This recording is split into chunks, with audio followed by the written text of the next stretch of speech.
that's your winning face, I'd hate to see you lose. We underestimated the Constant. Yeah, he's a glorified desk clerk. He's not just after the money. He wants it all. We caught him once, we can do it again. And, well, we're not the ones who let him escape. You still don't trust her. I don't like executive decision makers.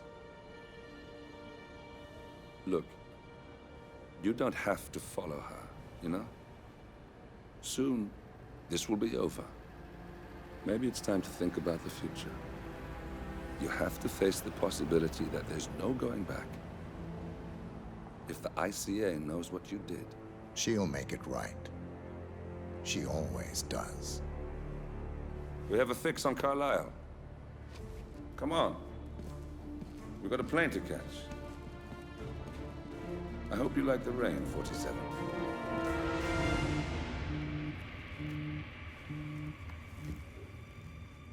Miss Burnwood. How did you... I have everyone's number. You really ought to know by now. You planned this? All of it? Don't be silly. I just played the hand I was dealt. We'll find you. You had me. Where'd that get you? We handed you an empire. It's for the best. The partners were complacent, set in their ways. But power is more than just security. Providence can be an agent of change. Surely you understand. Or you will. Soon enough.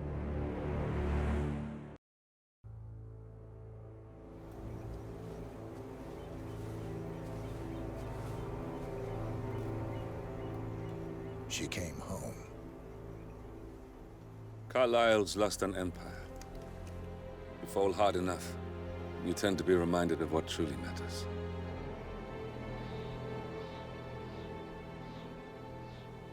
So, the end of the line. You ready for this? Are you? Who will you be, without a score to settle? I guess the world's most wanted fugitive will have to do.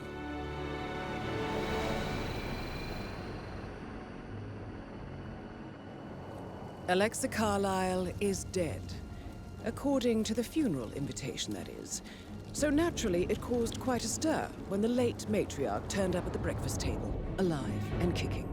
Carlisle, wisely sensing that her number is up, has emerged from exile to tie up loose ends and secure the Carlisle legacy. She may be a monster, but you have to admire her due diligence. Carlisle descends from an ancient line of warrior aristocrats. Her great-grandfather made a killing in the Second Opium War and established an empire in shipping, railroads, and newspaper publishing. While largely unknown to the public, the family still asserts its quiet dominance over global transport and logistics, media, and technology. Most senior of the partners, Alexa Carlisle, is cold as ice, tough as nails, and sharp as a razor. Incidentally, it was her late father who first brought the three families together after the end of World War II at this very house, meaning that this gentleman is the birthplace of Providence. It began here, and it ends here. Talk about poetic. One more thing. According to our intel, Carlisle keeps a case file on the Constant. Information that may be helpful in his recapture, so don't leave the estate without it. Right. Happy hunting, 47. See you on the other side.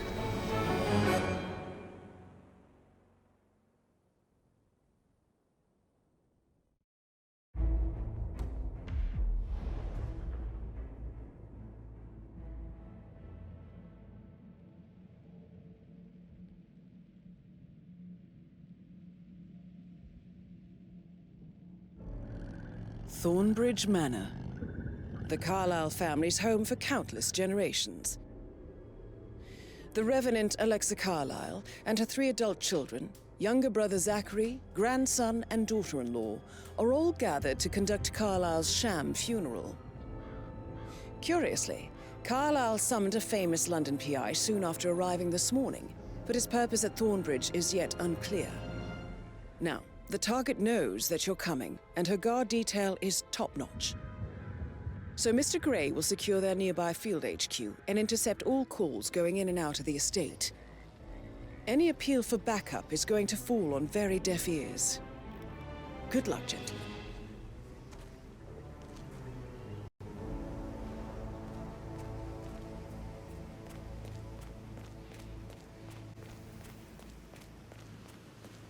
This is a private area, sir. Phineas Whitmer, private investigator.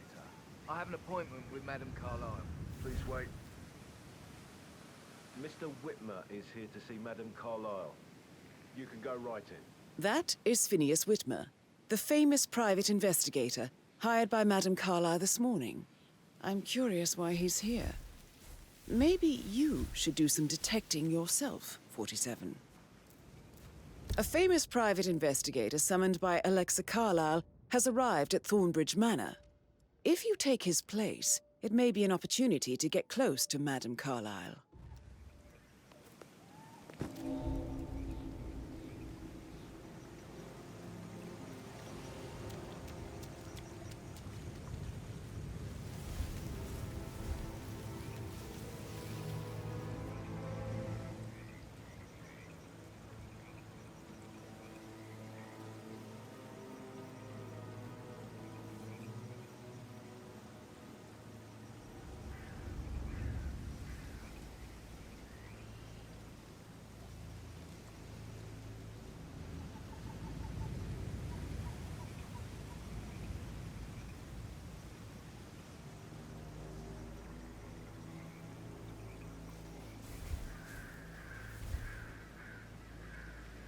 Mr. Whitmer, thank God you're here.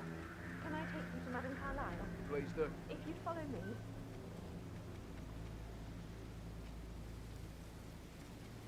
I know I ought to say anything, but you're here. Everything's just so strange. Preparing for Madame's funeral, and then she turns up alive. But then the awful business with her brother Zachary, and all this security. I've never seen the place guarded like this, and I dare say I don't like it at all.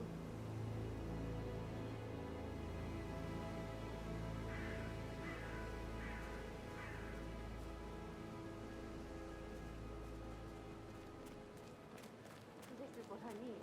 You have to be patted down before you see Madame Carlyle inside. I could cry.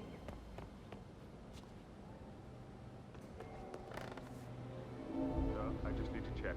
That's a bit excessive, I think, considering the fact that I spotted no less than 2 routes to get inside the house unseen. We know what we're doing, sir. Don't worry about that.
Mr. Whitmer, thank you for coming on such short notice.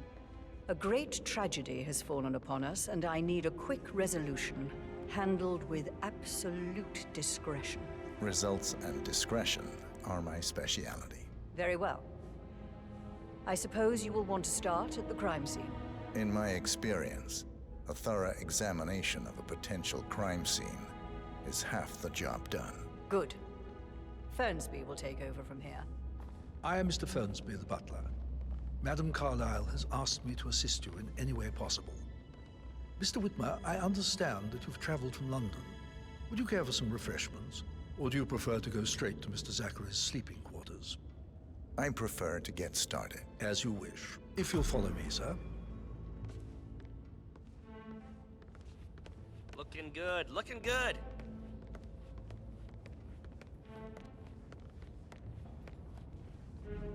I feel obliged to point out that current affairs surrounding Madame Carlyle are of a delicate nature. You may be familiar with the recent announcement of her death. You will probably learn that a staged funeral is scheduled to take place tomorrow. Madame's children were not informed until this morning that their mother was in fact not dead at all. So please bear with them if they seem affected by the rather unusual situation. I trust I do not need to remind you that there will be consequences if word gets out that Madame Carlyle is still alive. I'll consider her dead when I leave. Before you inspect the crime scene, I will tell you this. The case concerns the death of Mr. Zachary, Madame Carlyle's younger brother. He was found dead in his bed this morning.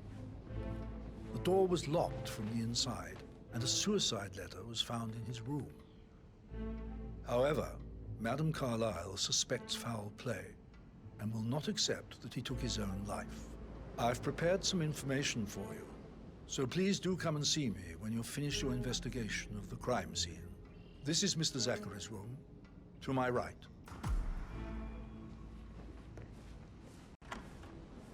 A locked room murder mystery, 47. I trust you'll get to the bottom of this. Why don't you use your camera to scan the dead body, 47?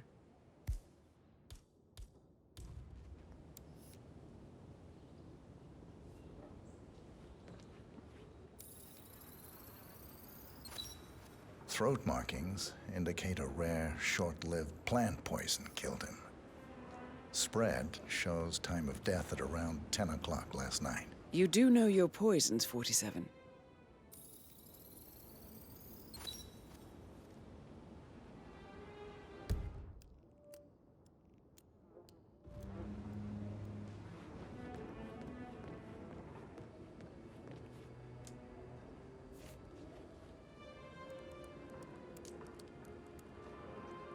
Zachary was shopping for new Wellingtons last night. Not exactly what you would expect from someone suicidal.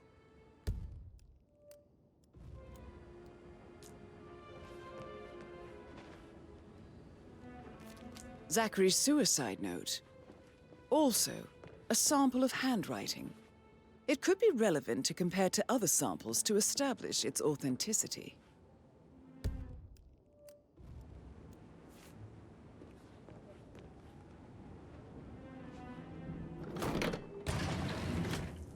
A hidden door.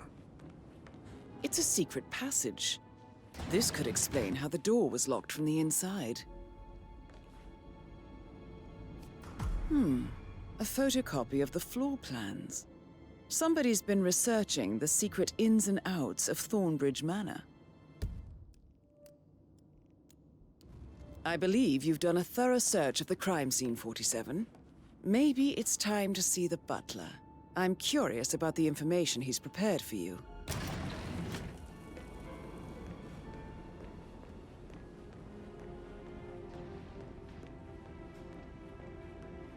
Hello there, sir.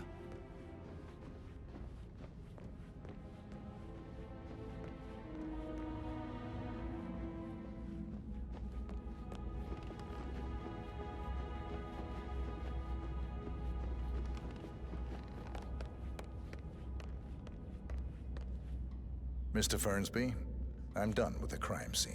Did you establish a time of death? Zachary died around 10 o'clock last night. Well, that means the staff were off duty. And Madame Carlyle and her security didn't arrive until this morning. That leaves Madame's family and myself as the only persons here when he died. And before you ask, no, I do not have an alibi. I was alone in my office at the time of death. Here's the material that I prepared for you. It's a list of the possible suspects and their quarters. Hopefully that will help you keep track of your findings. Please come and see me when you've solved the case. and I will take you to Madame Carlyle. About a month now. This is very useful information, 47.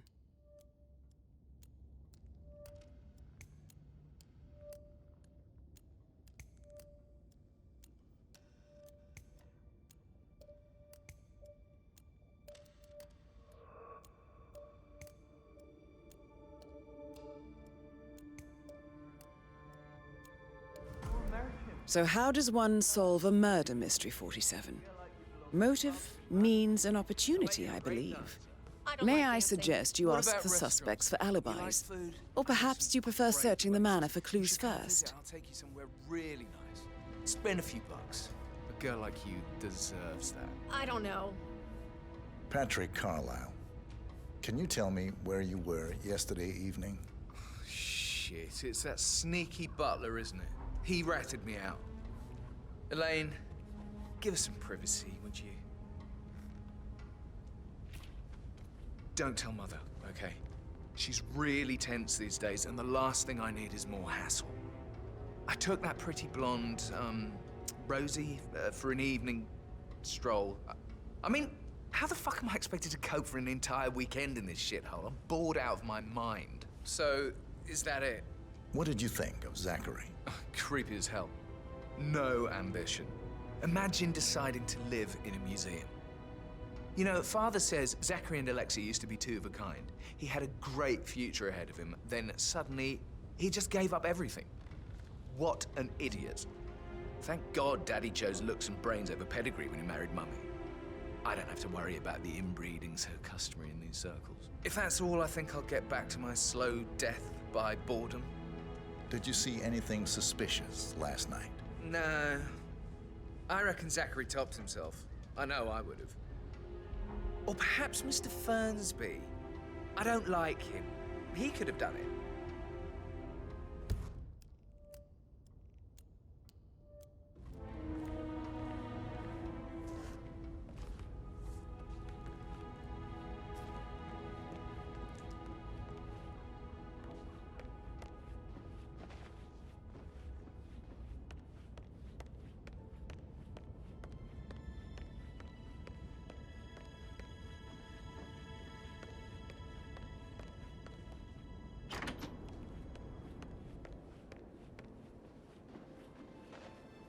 Gregory Carlyle, can you tell me where you were yesterday evening? Oh, you're wondering about my alibi, Mr. Detective. Well, I left Thornbridge around 8:30 for a pint with Edward. I wish I hadn't. Quiz night at the inn. On the other hand, staying here with Zachary, my obnoxious sister, and the wife sporting another one of her headaches would have been a fate worse than death. The short of it, Zachary was very much alive when we left. I stayed for the last shout, and I was back here just before midnight. Is that all? Not very... Tell me about Zachary. Zach? Huh. Such a sad old sod. A bit heavy on the bottle, but who could blame him? Only company he had was his rare plants and mother, who travels more than she stays here. Honestly, I can't say which is the bigger ball. He's better off dead. Anything else you want to pry from my intricate intellect? Anything else you'd like to tell me? Nothing, really. I'm just enjoying the show. Our perfect mother obviously fucked up, didn't she? Faking her own death. You know, she's explained nothing to us. I think she's scared to own up to her own mistake. Rebecca Carlyle, can you tell me about yesterday evening? We don't really see much of each other, my brothers and I. I suppose it takes our mother's funeral to bring us together, and even then, it's not like we sit on each other's laps. Now, let's see. Patrick, Gregory's son, disappeared straight after dinner. You know, I think he might be in some sort of trouble. Edward wanted to go as well, but Gregory convinced him to stay for a few drinks before they went off for a pint at the local at 9:15. I swear Gregory enjoys Edward's discomfort over staying here. I had a conference call with my New York office at 9, so I spent 3 hours on my laptop in my room and went straight to bed afterwards. I don't know about Emma. She did act a bit strange. You know, I bet she was making lists for changes needing to be done once she gets her hands on Thornbridge Manor. Quite the shock she had when Mother arrived during breakfast. Is that everything, Mr. Whitmer? Tell me about Zachary. Did he act strange last night? You know, now you mention it, he was a lot more chatty than usual. He wanted to know about my connections in the publishing business. Apparently, a friend of his is writing a book, which strikes me as very peculiar. I didn't think he had any friends. Is there anything else you want to ask me? Anything else you feel like mentioning? I may be wrong, but I saw Mr. Fernsby, the butler, leave Zachary's room early this afternoon. And he seemed a bit startled when he saw me in the hallway. It's probably nothing. Oh, and one more thing. Please be kind to Edward. He can only take so much.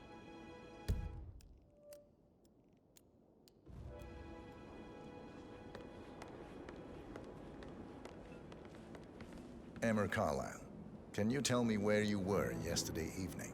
Surely I'm not a suspect. I need to account for everyone. Well, I spent the evening with my family, but I got an awful migraine and had to take to bed. Everyone can attest to that. I believe I went up when the boys sat down for a drink around 8 o'clock. Is that all? How did you feel about Zachary? I might as well be honest. His presence was always awkward. But how do you have a meaningful conversation with a man who only cares about plants? In my opinion, Alexa bears some responsibility for how this ended. She supported his self-limiting behavior by letting him live here. Anything else you want to know? Have you noticed anything else out of the ordinary? Nothing special comes to mind.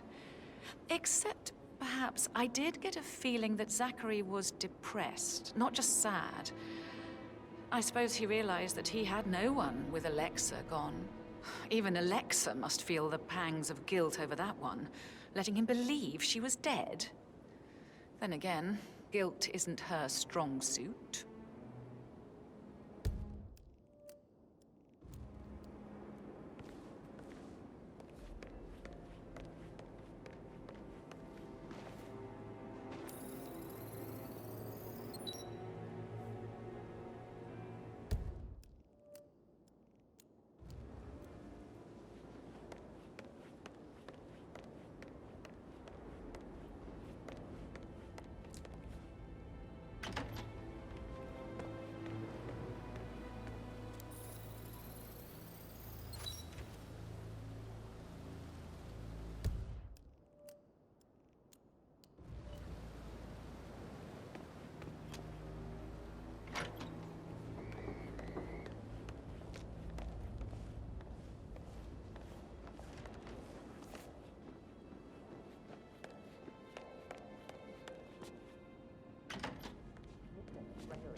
Professor Edward Carlyle, can you tell me your whereabouts for last night? Oh, yes, this dreadful business with Zachary. I stay at the local inn. You see, I prefer not to spend the night here at Thornbridge Manor. My brother Gregory came along for a nightcap. He'll never admit it, but I think he understands that I find this whole thing upsetting and wanted to provide some comfort. I believe we went to the Stag's Head around 8:30. Anything else I can do to help? Can you tell me about Zachary's behavior last night? I certainly didn't expect him to commit suicide. Sure, he was upset by Mother's supposed death. We were. But he seemed more engaged than usual. You should ask Rebecca. They had a long talk. Did you know that he hadn't left Thornbridge Manor in nearly 50 years? His plants, Mother, and the staff are all the company he had. If that's all, I have a speech to write. Did you notice anything else out of the ordinary? You mean apart from the fact that we came here to bury our mother and she shows up alive and kicking? Zachary found dead in his bed this morning? Or perhaps that the planned funeral is still taking place and I have to do the eulogy?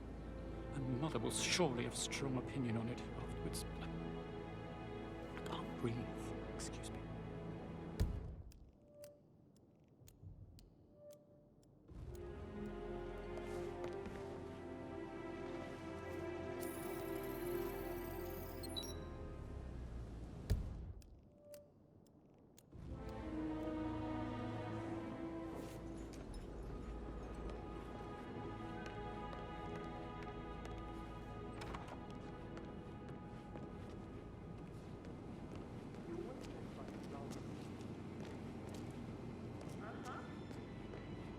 But he was such a gentleman. He gave me his coat and all. Rosie, you need to forget about Patrick. No good's gonna come of it. Stick to your own kind. You mean like Chris? He treated me like shit. All he wanted to do was play his stupid video games, never any romance. I deserve romance. Rosie, tell me what you did last night. I'm in trouble, aren't I? I spent the evening with Patrick. We met after dinner and I went home at 1 in the morning. He said he needed someone real to talk to. When he looks at you, it makes you feel like the center of the universe. Like a real princess. But now he just ignores her. Well, he's under a lot of pressure. He's an idiot. That's what he is. Did you notice anything out of the ordinary? Any strangers outside the house? No, we saw no one outside. Except Patrick's mother, Emma. We were sitting on the bench behind the greenhouse talking when she came out and we had to hide. You won't tell her about me and Patrick, will you? She'd insist Madame Carlyle fire me. I'm sure of it. Too right she will. She's always going on about how things will change once she's in charge of Thornbridge Manor.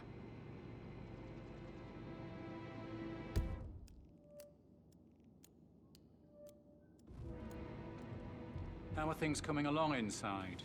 Is everything ready for tomorrow? I can't deal with all this pretend funeral stuff just now. I know I have to, but... That is the door to Mr. Fernsby's office. You'll be fine, Robin.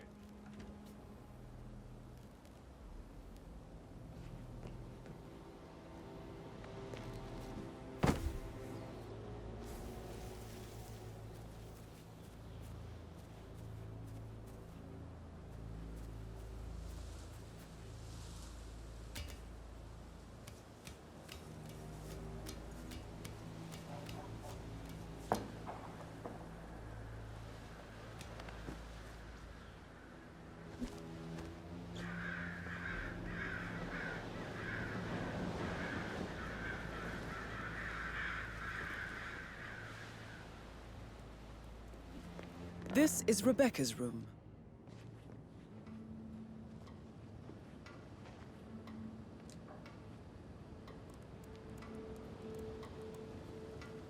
I can see from the log that Rebecca was in a conference call from 9 p.m. to midnight last night.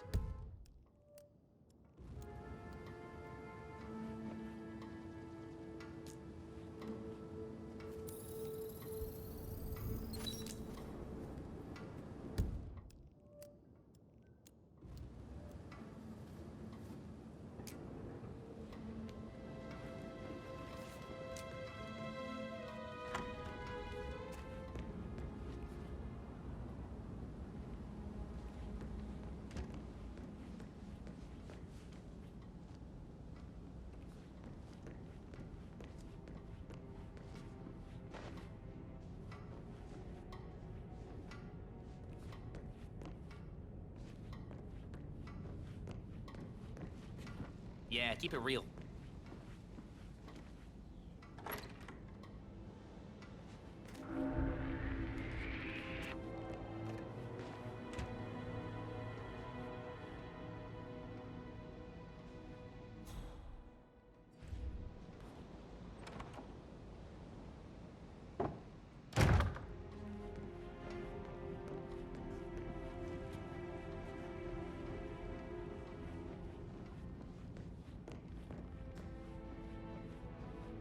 I received a phone call.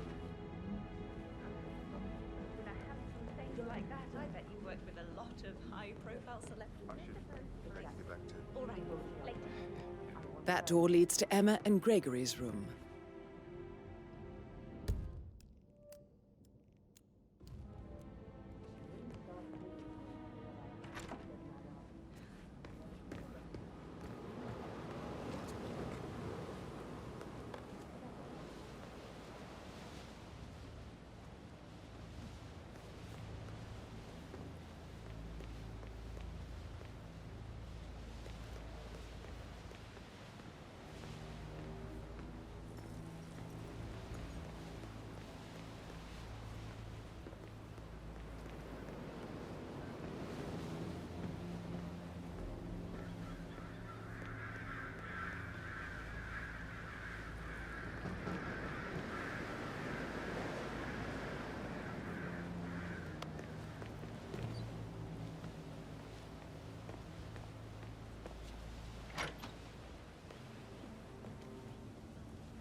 Now this is interesting, 47.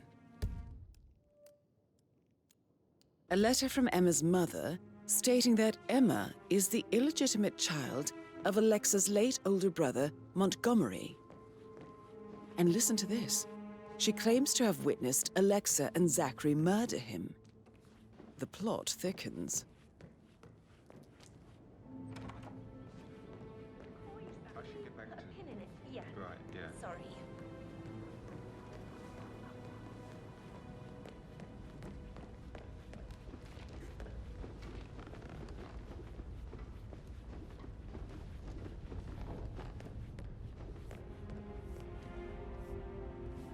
Yo, Anne, what's up?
The Fitzpatrick token to Madame Carlisle's daughter. Rebecca?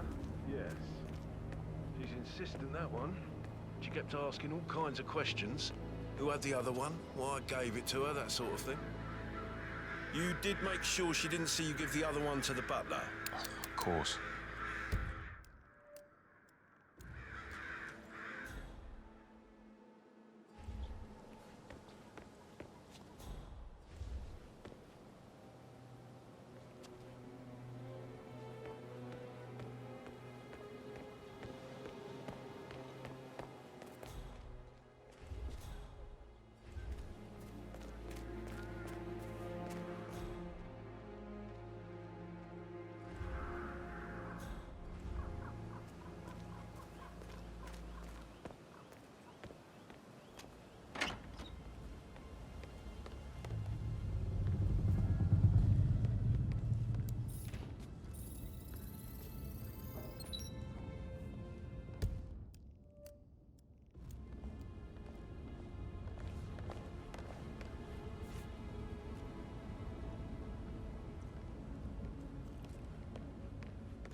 You look tanned.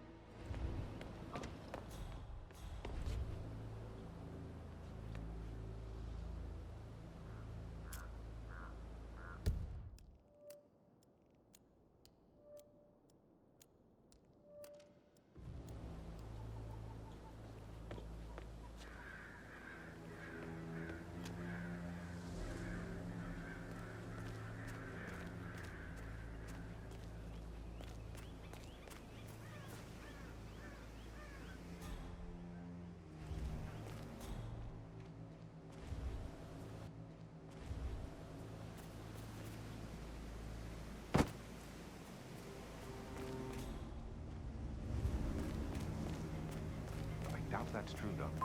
No, he was here when the safe in Madame Carlisle's office was repaired last week. He had to carry some heavy bolt to the top floor. He complained about back pain for the entire weekend. A safe in Madame Carlisle's office. identical. I bet that's where she keeps the file on Arthur Edwards.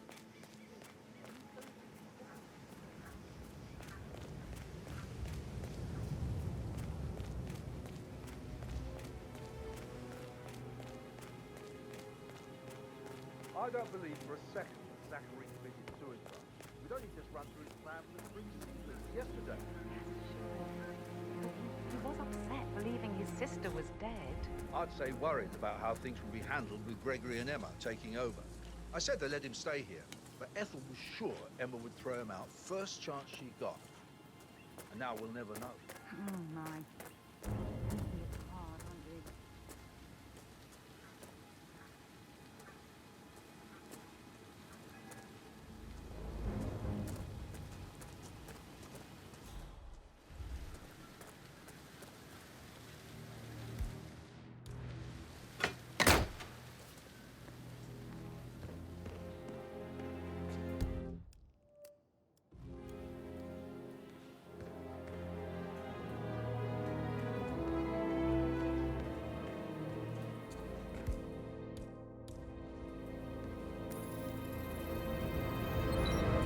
This is a table showing lethal dosages for the poison used to kill Zachary. Something is circled 47. Female, age 65 to 79, 60 to 64 kilograms. I'd say Madame Carlyle is next in line for a poisoning.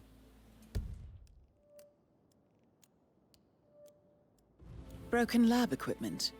It looks like it was recently used, though.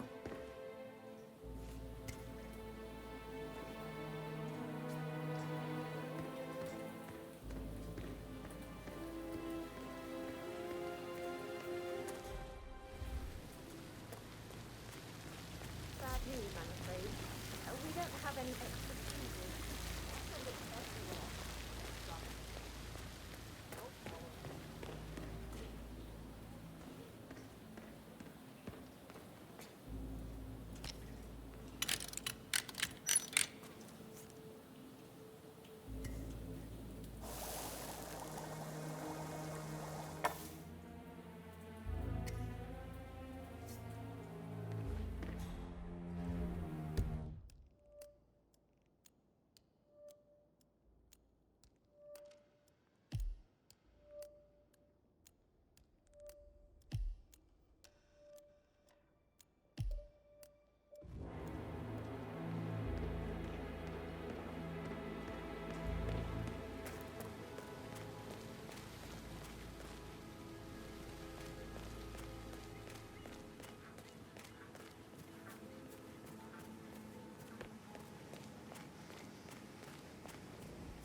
How are you, sir?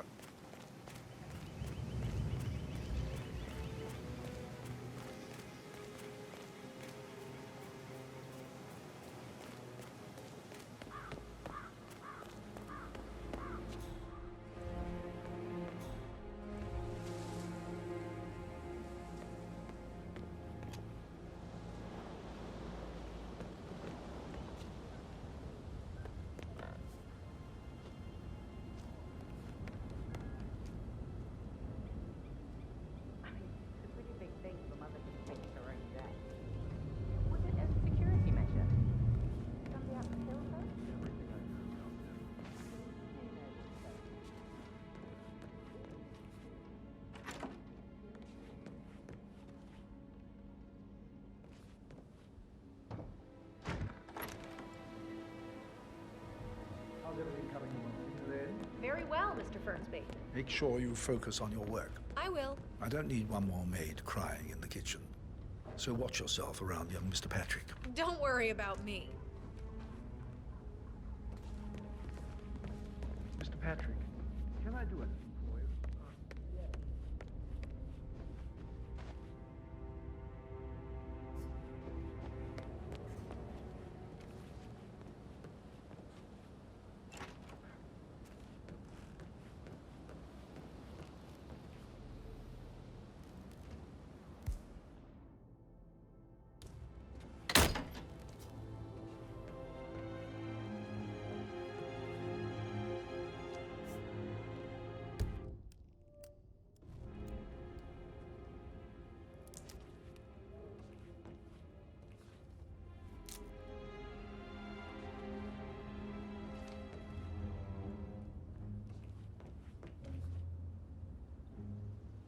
Painkillers.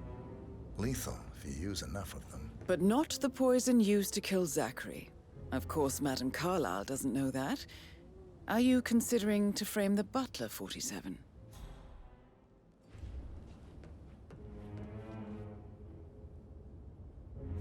Zachary's diary. This is big. He was about to confess to the world that he and Alexa murdered their older brother Montgomery 46 years ago. And apparently, Mr. Fernsby helped make the murder look like an accident. And 47, the handwriting doesn't match the suicide letter in his room, proving he didn't write it himself. Mr. Fernsby clearly didn't commit the murder, but I think you have enough evidence to convince Madame Carlyle he did. Maybe you should tell him you are ready to present your findings. Unless, of course, you want to do some more detecting, 47? Fucking headache from all the decisions. I mean, pram or stroller, comforter or not. Should I ask her to marry me? What if she says no? And then this big funeral thing. Nothing, I mean, Amy is a great lass. You love her, she loves you. And now are we?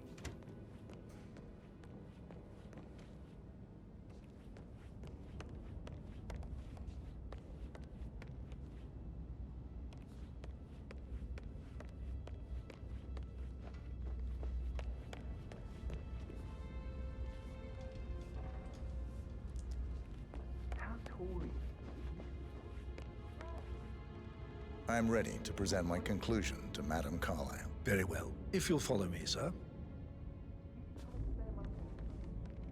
Looking good today, sir.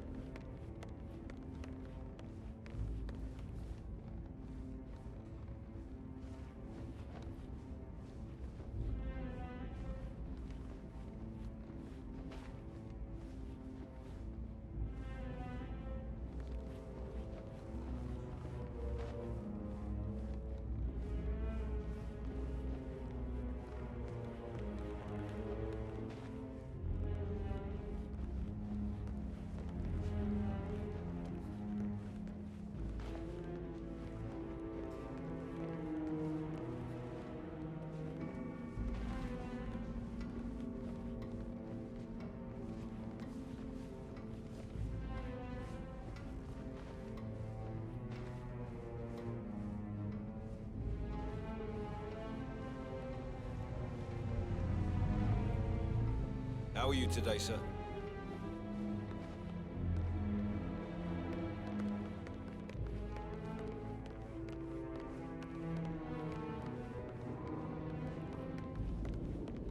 This is Madame Carlyle's office. Please step inside. Greetings, sir. I can't forget his eyes. They were so swollen, it didn't even look like Zachary. I've never seen a dead body before. It must be all. Do you think it was a suicide? I don't know. Madame Carlyle certainly doesn't think so. Why else would she have asked that detective to come here? The murder was the blood? No, not that I saw. All I can think about is those swollen eyes.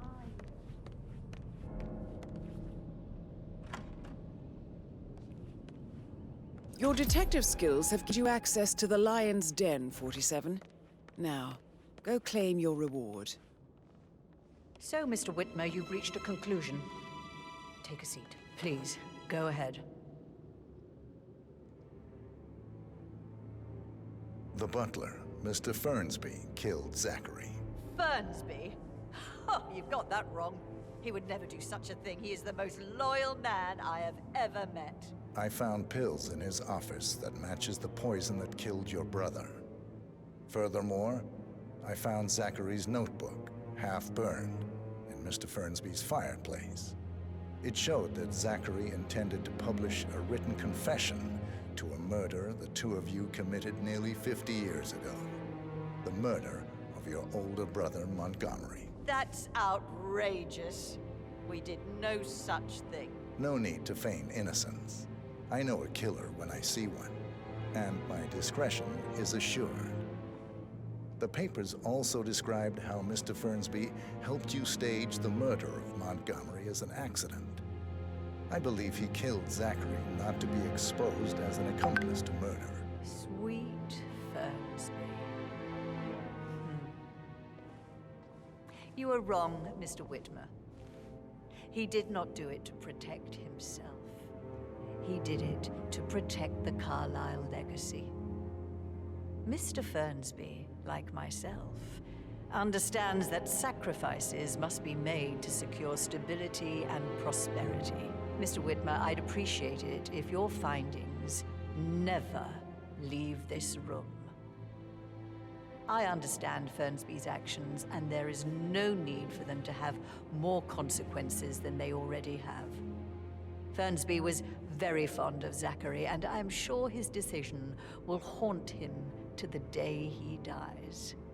About your reward, have you considered an amount? File you have on Arthur Edwards. Arthur Edwards, the Constant. That must mean you're... I expected you'd show up. But you're not here to kill me. If you were, you would have already. The enemy of my enemy, I suppose. You can have it. You earned it.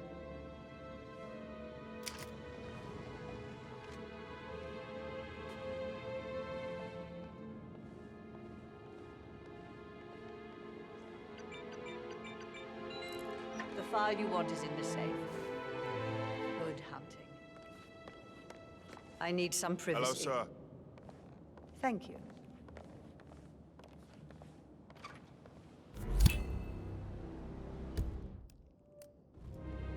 Good work, 47.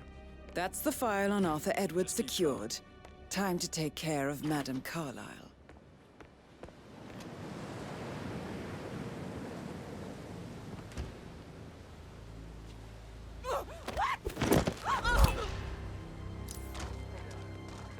Mission complete. Well done, 47.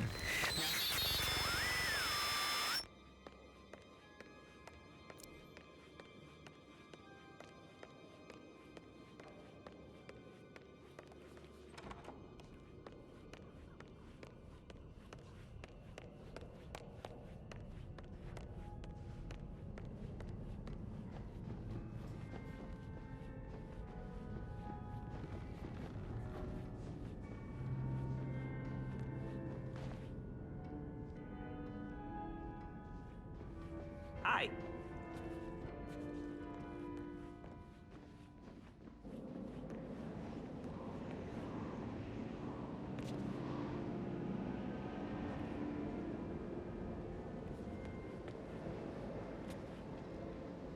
Assassin actual. Break, over. There's an accident here.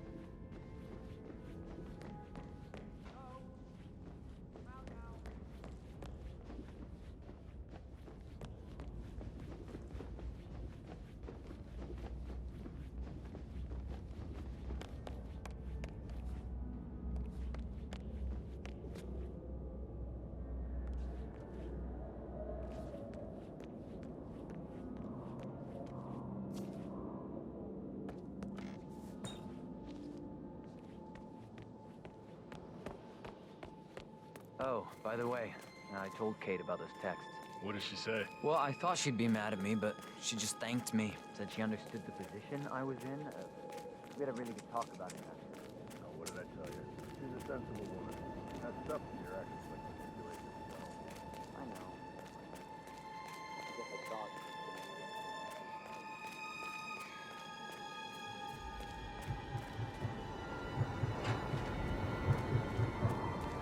47. They're everywhere. Go, get out!